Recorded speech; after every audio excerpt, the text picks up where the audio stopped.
Hello everyone. आज हम लोग इस क्लास में एनसीईआरटी की क्लास 7 ज्योग्राफी की बुक को देखेंगे। अभी तक हमने ज्योग्राफी की एनसीईआरटी क्लास 6 को बहुत ही डिटेल में देखे हैं। अब यहाँ से जो भी क्लासेज होगी ना, तो आप देखोगे कि चीज़ें रिपीट हो रही है ना। तो जो चीज़ें रिपीट होंगी तो उन सब चीज़ों को आप नहीं लिखेंगे नोट्स में, ये बात ध्यान में रखेंगे। उन्हीं चीज़ों को लिखेंगे जो नोट्स में नहीं है। अब क्योंकि मेरा पढ़ाना मजबूरी है, इसलिए मैं पूरा पढ़ाऊँगा जितने मैंने हाईलाइट किए या अंडरलाइन किए। बट आप नोट्स उन्हीं का बनाइएगा जो आपके प्रीवियस क्लासेस में नहीं हुए हैं, ठीक है। तो बिना देरी किए हुए हम इस सेशन को शुरू करते हैं। ये हमारे पास क्लास 7 की एनसीईआरटी बुक की चैप्टर्स है। तो आप देख सकते हो चैप्टर 1 पर्यावरण, पृथ्वी के अंदर हमारी बदलती पृथ्वी, वायु, जल, प्राकृतिक वनस्पति, वन जीवन, मानवीय पर्यावरण। तो हम लोगों ने इसके मैक्सिमम चीज़ों को प्रीवियस क्लासेस में देखा था, बट फिर भी इसमें भी देखेंगे। उष्णकटिबंधीय, उपोष्ण प्रदेश, शीतोष्ण घास स्थलों के जीवन, रेगिस्तान में जीवन। तो ये सब इतने सारे चैप्टर हैं। मैं प्रयास करूँगा कि एक ही पार्ट में ये कंप्लीट हो जाए वीडियो। अगर ये ज़्यादा बड़ा होता है तो फिर हम अगले पार्ट में देखेंगे। तो सबसे पहले जो हमारे पर्यावरण वाला चैप्टर है, तो ये हम इन्वायरमेंट एंड इकोलॉजी जब करेंगे, ओके, यानी पर्यावरण पारिस्थितिकी, तो उसमें कवर करेंगे। हम लोग सब्जेक्ट वाइज चलेंगे, जो सब्जेक्ट की आवश्यकता जिस वीडियो में होगी उसी के अकॉर्डिंग हम लोग चीज़ों को कंप्लीट करेंगे, ठीक है। तो आज हम स्टार्ट करेंगे चैप्टर नंबर 2 जो हमारा है हमारे पृथ्वी के अंदर, इससे प्रारंभ करेंगे। यहाँ से मैं कोशिश करूँगा मैं वो चीज़ें बताते चलूँ जो चीज़ें एग्ज़ाम में पूछी गई है ना, जो मुझे याद आएगा। तो पहला जो क्वेश्चन है कि पृथ्वी का आंतरिक भाग, तो ये हमारा पृथ्वी का आंतरिक भाग का एक तस्वीर है। तो आप देख सकते हो कि इसके सबसे नीचे में क्रोड है और सबसे ऊपर में पर्पटी है, भूपर्पटी, और बीच में मेंटल है। अब इन सब की क्या क्या विशेषता है वो सब हम लोग देखेंगे। उससे पहले एक इम्पॉर्टेंट पॉइंट आप नोट डाउन कर लीजिए कि विश्व की सबसे गहरी खान कहाँ मिलती है, तो वो दक्षिण अफ्रीका में मिलती है, ठीक है। तो ये एक पॉइंट यहाँ से आप याद रखिएगा। अब आप देखिए यहाँ पे लाइन पढ़ते जाइए। पृथ्वी की सतह की सबसे ऊपरी परत को पर्पटी कहते हैं, ठीक है। और ये क्या है, पतली परत है।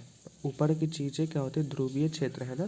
तो अगर ऐसे हम करेंगे तो यहाँ पे सबसे ज़्यादा मोटापा होगा, जैसे जैसे ऊपर जाएंगे पतला होता चला जाएगा। तो यहाँ पे क्या है, पर्पटी है, इसलिए क्या है, सबसे पतला सतह है। तो एक चीज़ और यहाँ पे है, इम्पोर्टेंट हो जाती है, क्योंकि इस बार के एग्ज़ाम में बहुत ही डिटेल आई थी कि पर्पटी जो है वो महाद्वीप संहति में है ना। महाद्वीप मतलब जो स्थलीय क्षेत्र है, यहाँ पे देखो आप, ये देखो, ये है महाद्वीप। महाद्वीप क्या स्थल है, ठीक है। महासागर क्या होता है, पानी का क्षेत्र होता है, ठीक है। अब महासागरीय पर्पटी क्या होगा, जो समुंदर के नीचे पाया जाएगा तो उसे पर्पटी कहेंगे।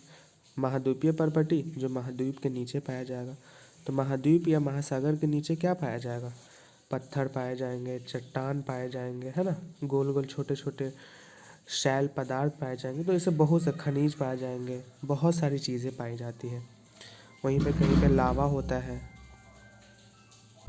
तो यहाँ पे पूछेगा कि बताइए पर्पटी महाद्वीपीय संहति में कितने किलोमीटर गहराई में पाई जाती है, तो 35 किलोमीटर। ये मोर देन वन ऑप्शन में पूछेगा, ठीक है ना। और समुद्री सतह में कितने स्तर तक पाई जाती है, तो 5 किलोमीटर तक। और पर्पटी किससे बनी है, तो सिलिका एवं अल्मुनियम से बनी है, जिसे क्या कहते हैं, सियाल, ठीक है। तो किससे, महासागरीय संहति किससे बनी है, सिलिका एवं अल्मुनिया से। और महासागरीय पर्पटी किससे बनी है, तो सिलिका एंड मैग्नीशियम से। ये आपका ट्री 1 में क्वेश्चन पूछा है ना, कि महासागर की पर्पटी किससे बनती है, तो सिलिका एवं मैग्नीशियम से। और महाद्वीप की संहति किससे बनती है, तो सिलिका एवं अल्मुनियम से। तो यहाँ 2 क्वेश्चन आपको समझ में आया। महाद्वीप की संहति में कितनी किलोमीटर तक गहराई होती है तो 35 किलोमीटर तक परपटी की गहराई होती है, और समुद्री सतह में 5 किलोमीटर तक। ठीक, तो यहाँ से 2 क्वेश्चन आपको निकल के आता है। एक आपका ऑलरेडी ट्री 1 में पूछ चुका है और अगली की संभावना है ट्री 2 में। अब यहाँ पे परपटी है, अब एक से नीचे देखो मेंटल है ना, तब हम लोग मेंटल के बारे में कुछ देख लेते हैं। मेंटल की सबसे जो इम्पोर्टेंट चीज़ है कि यह 29 किलोमीटर की गहराई तक मिलता है। ठीक, 29 किलोमीटर की गहराई तक, और यह परपटी की आंतरिक परत क्रोड है। तो पूछेगा कि भू परपटी की या परपटी के आंतरिक क्रोड कौन है, तो वो है मेंटल। ठीक है, और इसी मेंटल में ये मेंटल जो है किससे बनी होती है, तो मेंटल बनी होती है निकल एवं लोहा से, जिसे हम नीफे कहते हैं। मेंटल का निर्माण कैसे हुआ, निकल एवं लोहा से। पहले मैंने पढ़ा महासागरीय संहति परपटी किससे बना है और महाद्वीपीय संहति परपटी किससे बना है। 2 और 1 तीसरा क्वेश्चन, आंतरिक परत कोड परपटी का कौन है, तो अभी हमने पढ़ा मेंटल। ठीक है, मेंटल की त्रिज्या कितनी होती है, 3500 किलोमीटर। तो आपने देखा 5 क्वेश्चन सिर्फ इतने ही लाइन से बन रहा है। तो ये आप क्वेश्चन आंसर के फॉर्मेट में लिखते जाइए, या मेंटल लिखिए, फिर मेंटल के बगल में लिखिए परपटी का आंतरिक भाग है, इसकी त्रिज्या 3500 किलोमीटर है और ये निकल एवं लोहा से बना है। ठीक, अब यहाँ पे एक और कॉन्सेप्ट दिया हुआ है कि केंद्रीय क्रोड का तापमान एवं दाब काफ़ी ऊंचा होता है। इसे समझिए आप। यहाँ पे जो ये पृथ्वी का आंतरिक भाग है, तो यहाँ पे क्या टेम्परेचर लाल लाल दिख रहा है, तो यहाँ पे जब टेम्परेचर हाई होगा तो मेंटल का टेम्परेचर क्या होगा, हाई होगा। और जब टेम्परेचर हाई होता है तो कहीं पे भी प्रेशर क्या लगता है, दबाव ज़्यादा लगता है। अब गर्मी के दिन में देखते होंगे कि आपको जल्दी घुर्मी आता है। क्यों आता है घुर्मी, क्योंकि वहाँ पे प्रेशर ज़्यादा बनता है, ह्यूमिडिटी ज़्यादा बनता है, इसलिए आपका क्या होता है, ज़्यादा आपको घुर्मी लगता है, चक्कर आता है।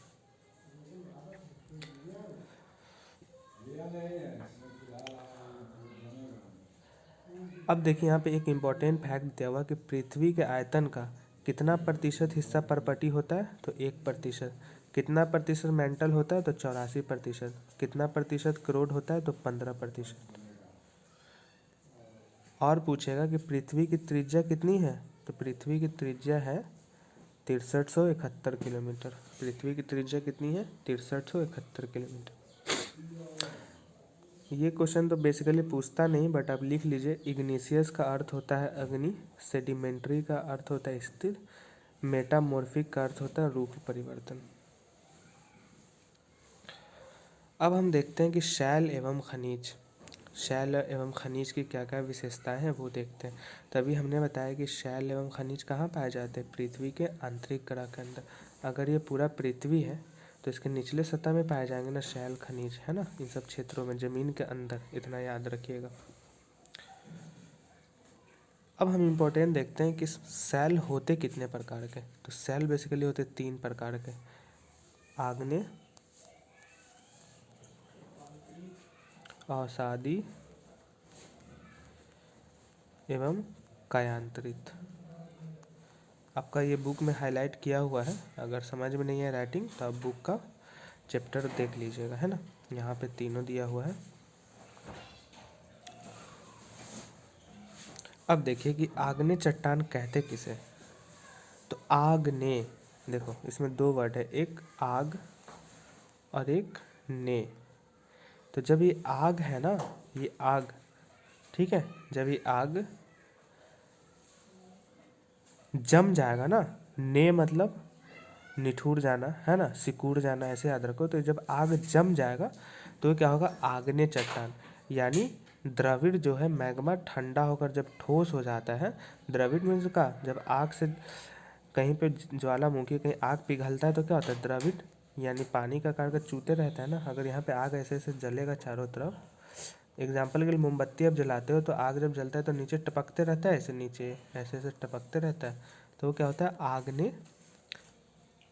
आग्नेय शैल या आग्नेय शैल। ठीक है, एक आग्नेय चट्टान भी होता है, सॉरी। और इसे प्राथमिक शैल भी कहते हैं। तो पूछिएगा एग्जाम में कि आग्नेय शैल को क्या कहते हैं, या पूछा है कि प्राथमिक शैल किसे कहते हैं, तो आग्नेय शैल को। इसके भी दो होते प्रकार, अंतर्भेदी बाहरभेदी। अंतर्भेदी मतलब जो आंतरिक शैल होगा, और बहिर्भेदी मतलब बाहर का शैल होगा। वर्ड में ही स्पष्ट है,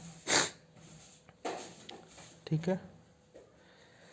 अब यहाँ पे एक चीज़ याद रखिएगा कि दक्कन पठार किस शैल का उदाहरण है, तो ये बहिर्भेदी आग्नेय शैल का उदाहरण है, ठीक है। और पूछेगा ग्रेनाइट जो है ये कैसा ग्रेनाइट किसका उदाहरण है, तो ग्रेनाइट अंतर्भेदी आग्नेय चट्टान का उदाहरण है। 2 क्वेश्चन बना।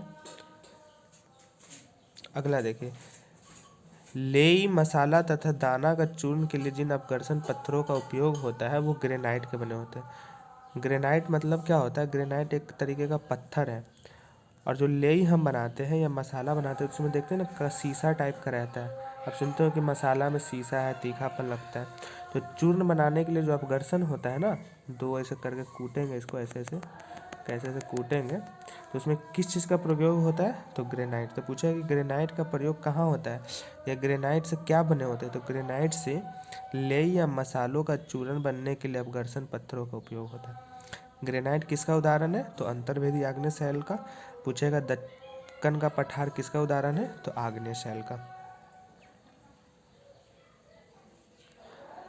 अवसाद शैल पता है, अवसाद शैल में क्या होता है कि जैसे कहीं से कोई चीज़ बह के आया हो, जैसे बाढ़ में बह के आता है तब कहते हैं ना कि अवसादी है, अवसादी मिट्टी है। तो उसी तरीके का अगर कोई शैल का निर्माण छोटे छोटे टुकड़ों से टूट कर ना बह के कहीं आके जाके यहाँ गड्ढा में भर गया, तो क्या अवसादी शैल है। चारों तरफ से बह के आके यहाँ पे एक जगह घेरा हो गया, तो अवसाद का काम कर रहा है। यानी अवसाद यानी कहीं से बह कर आया हुआ पदार्थ जो एक जगह आके जम जाता है, ठीक है। उदाहरण के लिए बलुआ पत्थर रेत के दानों से बनता है, तो ये सब आपको पता ही है।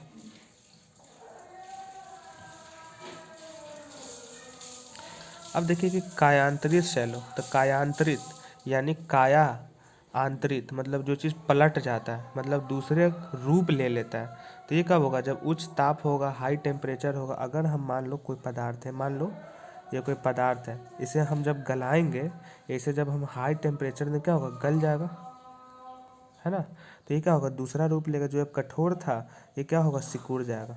अब इसका रूप यहाँ पे सिकुड़ जाएगा, तो इसका कायांतरित हो रहा है, मतलब इसका काया में अंतर आ रहा है। तो ऐसे उदाहरण कौन कौन से हैं कायांतरित के, चिकनी मिट्टी स्लेट में, चूना पत्थर संगमरमर में परिवर्तित हो जाना, ये किसका उदाहरण है, तो कायांतरित से। एक चिकनी मिट्टी है, ये चिकनी मिट्टी है, और इसका जब हम प्रयोग करके चूना पत्थर संगमरमर में कर देते हैं तो एक कायांतरित चट्टान का उदाहरण है। सीधे एग्जाम में पूछेगा, ठीक है। जीवाश्म किसे कहते हैं, तो शैल की परतों में दबे मृत पौधे एवं जंतुओं के अवशेष को जीवाश्म कहते हैं। जीवाश्म वर्ड से समझो, जीवाश्म जिसके जीव में, जीव यानी कोई ऐसा जीव जंतु है, जीव मतलब जो सांस ले सकता है, वैसा में जिसमें वो खत्म हो गया, मृत्यु आ गया, शामत आ गई, है ना। जीव प्लस शामत तोड़ के, कोई भी शब्द समझ में नहीं है एग्जाम में, तोड़ दो, जीव प्लस शामत जीवाश्म, है ना। तो को हम साइलेंट मान लेते हैं। जब शामत आ गई मतलब उसको मौत आ गई। तो ऐसे पेड़ पौधे जो मृत हो गए तो उसे क्या कहते हैं, उसका अवशेषों को जीवाश्म कहते हैं। और जीवाश्म का प्रयोग बहुत जगह होता है, आपको पता है, खेत में होता है खाद के रूप में, ऐसे बहुत सारी जगह पर होता है, राख के रूप में। अब एग्जाम में पूछेगा कि कठोर शैल का उपयोग कैसे करते हैं, तो कठोर शैल का उपयोग घर बनाने में, इमारत बनाने में, ठीक है ना। शैल मैंने बताया क्या क्या होता है, पत्थर, ये सब क्या है, सब शैल है, पत्थर। उसके बाद छोटे छोटे जो कण पाए जाते हैं, ये सब शैल है।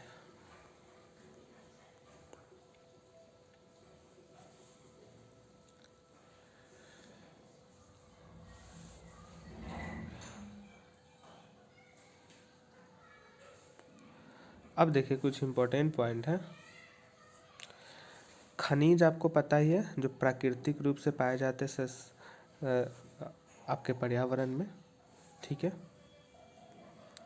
कोयला ये सब क्या खनिज है ना, एल्युमिनियम बॉक्साइट ये सब क्या है, खनिज है, लेकिन सबका उपयोग अलग अलग है, ठीक है ना।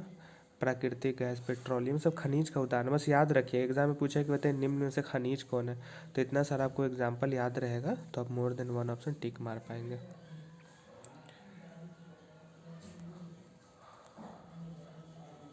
अब यहाँ पे कुछ क्वेश्चंस है जो आपके दिया हुआ है कि द्रविड़ मैग्मा से बने शेल क्या होते हैं, तो आग्नेय शेल। द्रविड़ हमने बताया आग्नेय, आग लग गया तो द्रविड़ हो गए चूने लगा, हमने बताया ना यहाँ पे आग लगा, ये आग लगा तो चूने लगा, ठीक है।